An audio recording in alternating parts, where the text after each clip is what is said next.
ओंकारोबिंदु संयुक्तं नित्यं ध्यायन्ति योगिनां कामदं मोक्षदं तुभ्यं ओंकाराय नमो नमः।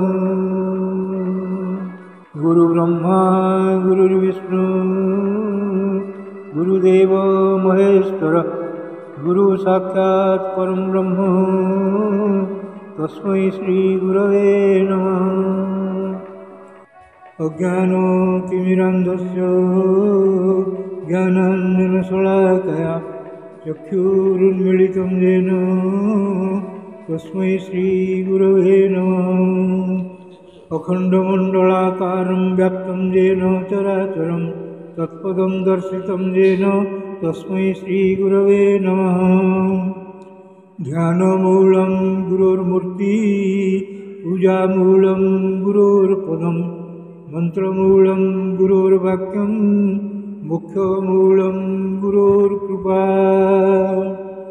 मन्नाथ श्री जगन्नाथ मद्गुरु श्री जगद्गुरु मदात्मा सर्वभूतात्मा तस्मै श्री गुरवे नमः।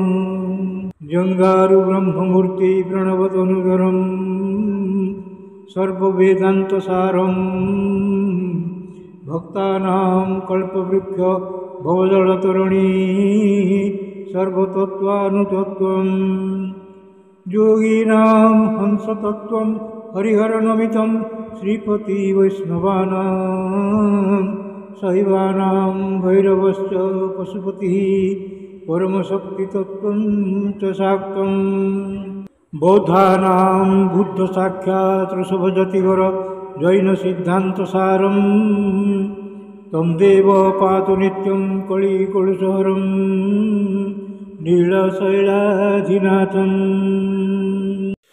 अथ श्रीमद्भागवत महापुराणं चतुर्थस्कन्ध पंचदश अध्यायः। महाराज पृथु को आविर्भाव और राज्याभिषेक। नारायणं नमस्कृत्यं नरं चैव नरोत्तमं देवीं सरस्वतीं व्यासं ततो जयमुदीरयेत्। मूकं करोति वाचालं पङ्गुं लङ्घयते गिरिं यत्कृपातमहं वन्दे परमानन्दमाधवम्। निगमकल्पतरुर्गलितं फलं सुखमुखातमृतं द्रवसंयुतं पीबतं भागवतं रसमालयं मुहुर्मुहुः रसिका भुवि भावुकाः। मैत्रेय उवाच अथ तस्य पुनर्विप्रैरपुत्रस्य महीपते बाहुभ्यां मध्यमानाभ्यां मिथुनं समपद्यत। तद्दृष्ट्वा मिथुनं जातं ऋषयो ब्रह्मवादिनः ऊचुः परमसन्तुष्टा विदित्वा भगवत्कलाम्।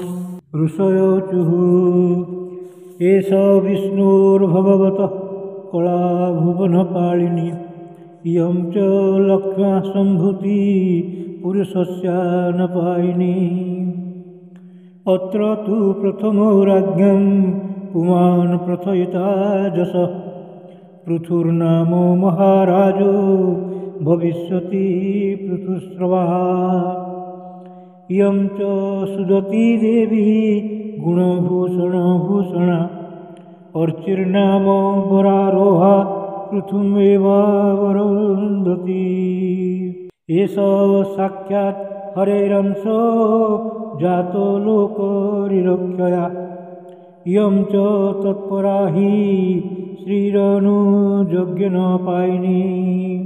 मैत्रेय उवाच प्रशंसन्ति स्म तं विप्रा गन्धर्वप्रवरा जगु मुमुचु सुमनोधारा सिद्धा नृत्यन्ति स्वस्त्रियः शङ्खतुर्य मृदङ्गाद्या नेदुर्दुन्दुभयोर्दिवि तत्र सर्व उपाजग्मुर्देववर्षि पितॄणां गणान् ब्रह्मा जगद्गुरुर्देवैः सहाश्रुत्य सुरेश्वरैः वैन्यश्च दक्षिणे हस्ते दृष्ट्वा चिह्नं गदाभृतः पादायोररविन्दं तं वै मेने हरे कलां यस्या प्रतिहतं चक्रम् अंशः स परमेष्ठिनः तस्याभिषेक आरब्धो ब्राह्मणैर्ब्रह्मवादिभिः अभिषेचनिकान्यस्मै आजर्मुः सर्वतो जना सरित् समुद्रा गिरयो नागा गावः खगा मृगा दौःखीति सर्वभूतानि समाजरुपायनम् सोऽभिषिक्तो महाराजः सुवासा साद्वलङ्कृतः पत्न्यार्ति सालङ्कृतया बिरजे अग्निर्वापरः तस्मै दहारधनदो हैमं वारवरासनं वरुण शल्यश्रावम् आतपत्रं शशिप्रभं वायुश्च बालव्यजने धर्मः कीर्तिमयीं स्रजम् इन्द्रः किरीटमुत्कृष्टं दण्डं संयमनं यमः ब्रह्मा ब्रह्ममयं वर्म भारती हारमुत्तमं हरिः सुदर्शनं चक्रं तत्पत्न्यव्याहतां श्रियम् दशचन्द्रमसिं रुद्रः शतचन्द्रं तथाम्बिका सोमो मृतमयानस्नां स्तुष्टारूपाश्रयं रथम् अग्निराजगवं चापं सूर्यो रश्मिमया निशुन् भूः पादुके जोगमयूद्यौ पुष्पावळिमन्वयम् नाट्यं सुगीतं वादित्रम् अन्तर्धानं च खेचरा ऋषयश्च आशिष सत्या समुद्रशङ्खमात्मजम् सिन्धव पर्वता नद्यो रथवीथिर्महात्मनः सूतोऽथ मागधो गन्धि तं स्तोतुम् उपतस्थिरे स्तावकानां स्थानभिप्रेत्य पृथुर्वन्य प्रतापवान् मेघनिर्हादया वाचा